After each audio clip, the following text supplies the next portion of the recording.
Today, we're going to talk about millennials, how to attract them to your business, and how to retain them within your business.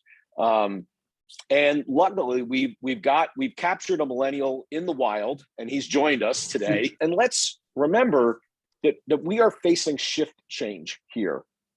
The boomers are exiting, as are some of the Gen X's. And the millennials are going to be running the show in about 10 to 15 years. They are going to be in charge. They are going to be the leadership. They are going to be what your companies look like. And so this is where it's going. You can not like it, you can feel weight, but it is what it is. And so, because mortality is inevitable. So let me give you a little different, maybe more positive set of descriptors for millennials. Ambitious to make a difference. Want work-life balance. They want to have work tasks that are satisfying and rewarding. They're learners. They like some security in their workplace. They're collectivists. They like team-based projects. They're optimistic. They're creative. They're technologists. They're multitaskers. They're digital natives. They're socially conscious. Those are all sort of the positive attributes of millennials that are also true, like annoying maybe sometimes, right? But everybody's a mixed bag. So I'm going to just sort of break this into two chunks. One is knowing that there's a shift change occurring, and we're all exiting, and let's say X and boomers are going away, and X will take over and millennials will take over. Certainly management, VP, director level, those are all going to be millennials in the next 10 years. Let's talk about how do you attract them to your business? What do you need to look like to attract them? And then maybe we'll talk a bit about retain them as the second component. So let's start with attract. The first thing, and Rob, I'm going to just stop at the end of each of these and let you chime in with your view of this to see if I got it or not. But this is a group of people that are digital natives. They really never lived in an era where the internet wasn't a thing, right? And they probably all had cell phones growing up. They are digital natives, and they are pull consumers of information. In other words, we used to be push consumers of information. Broadcast media, newspapers, magazines pushed at us, and then we would consume. Millennials do not consume information like that. They decide what they want to consume, and they pull it to themselves. Mobile enabled, so that it presents well, it's usable. Their primary way of communicating with the universe is the cell phone, not the PC. So if you are not digitally oriented and mobile capable at the highest level in every touch point you have, you're going to sort of get a leakage in your millennial attraction process, if you will. So I don't know, Rob, any thoughts on that, or comments, or personal experiences, or what are your thoughts? Yeah, I kind of agree.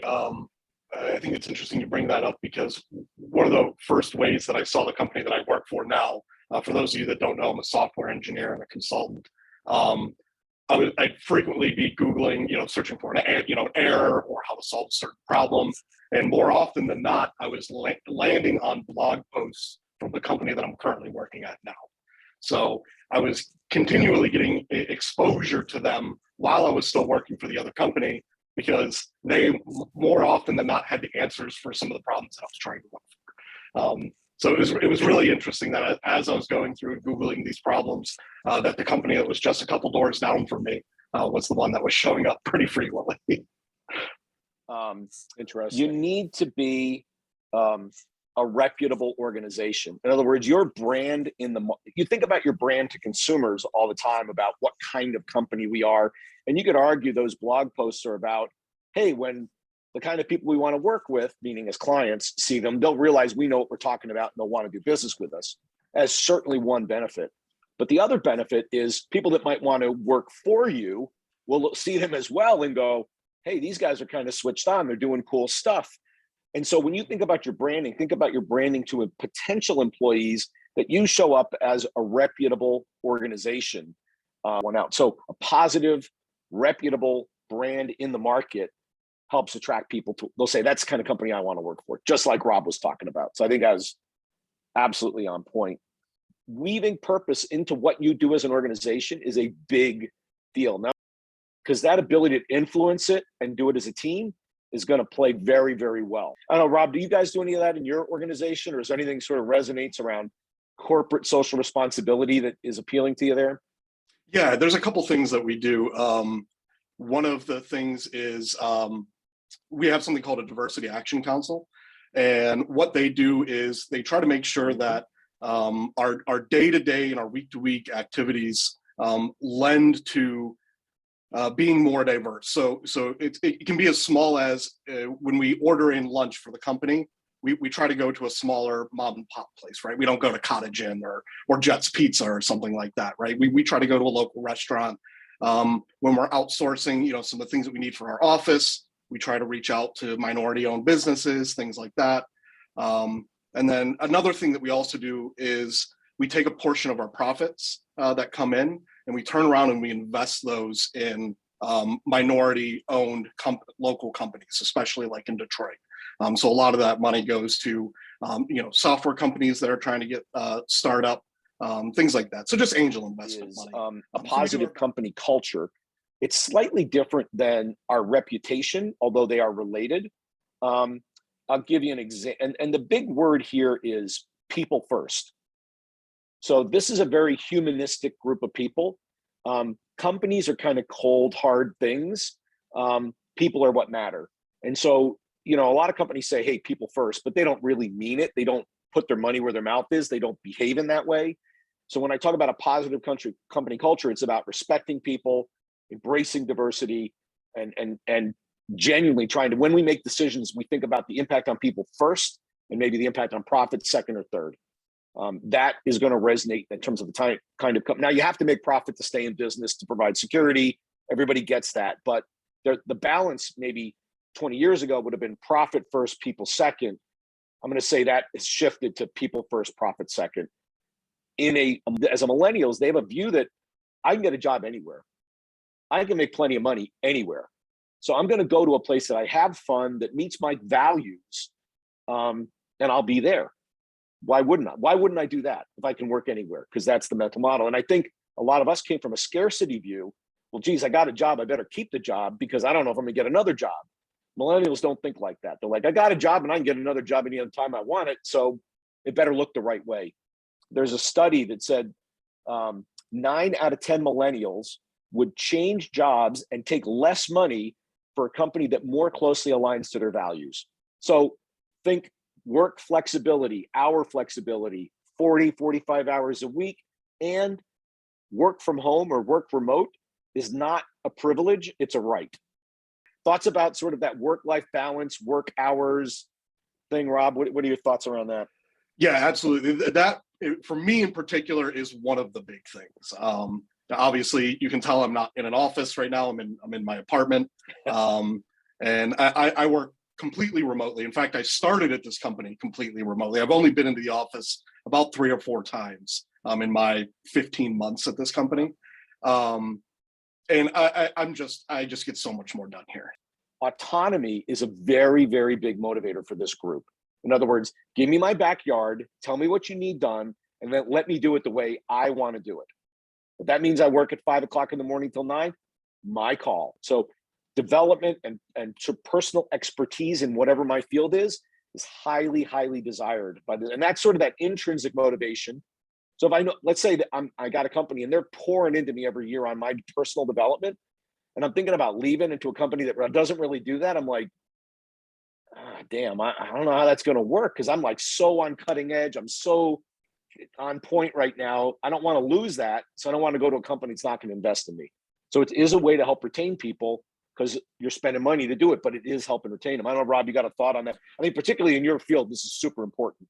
Yeah, I can definitely confirm that. And in fact, I get about, I think it's like $6,000 of a budget every year for professional development. So I can use that money to go to conventions, to do online courses, whatever I feel that I need to be able to continue to provide value to my clients, I can spend that money on. If I say, look, I'm going to spend a couple of $1,000 a year on you to keep you developed, you'll be well rewarded with that in terms of a better skill set while they're here, but also loyalty, that you'll get a bit of loyalty out of that spend.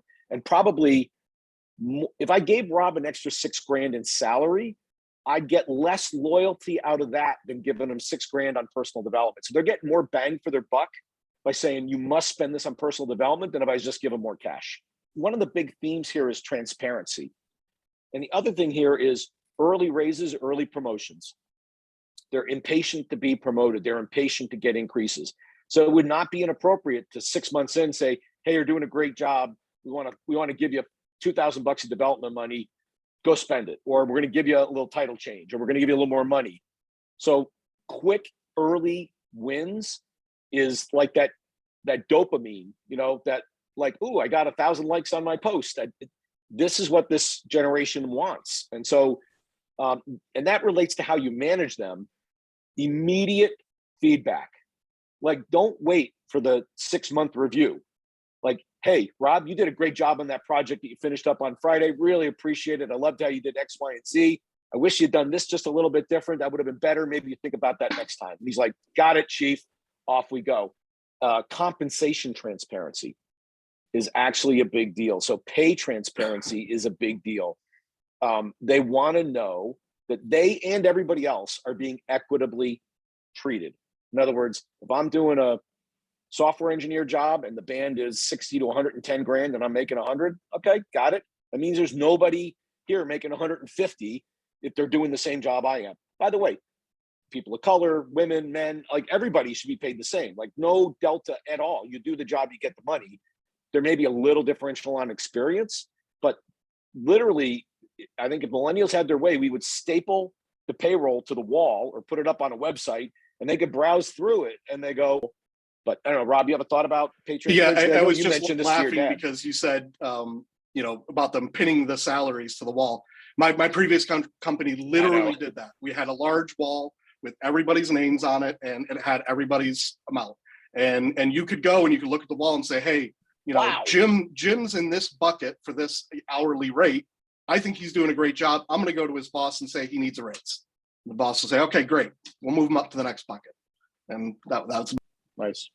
So let me just talk about benefits for a little bit, because that's an important part of why people will come or not come to a company. So it hits both recruitment and retention. The first one is healthcare. And so I think you got to offer good, robust healthcare for this generation. Doesn't mean they can't pay part of it, but it has to be a nice, solid plan. They would leave for better and more secure healthcare. That's actually literally a reason somebody would leave for, if you don't have a quality plan in the space. It's also an attractive force when you got a really solid plan. They go, okay, that's awesome. I can feel good about that. Just kind of in my head coming into this conversation that I don't think we talked about much. As far as like benefits go, I think one of the big things for my generation, especially people more around my age, is paternity and maternity leave, having time to be able to take off with newborns and things like that. And then the other thing, which is kind of particularly funny for my industry, and you don't see it as much anymore, but it used to be the big Google thing where it's like, hey, we've got foosball tables and video games and a pool and a workout area and everything you could possibly want here. And for us, it's really more, if I'm going to be in the office, I want to get in there. I want to get my job done in a comfortable environment and get back home, because I've got all those things at home.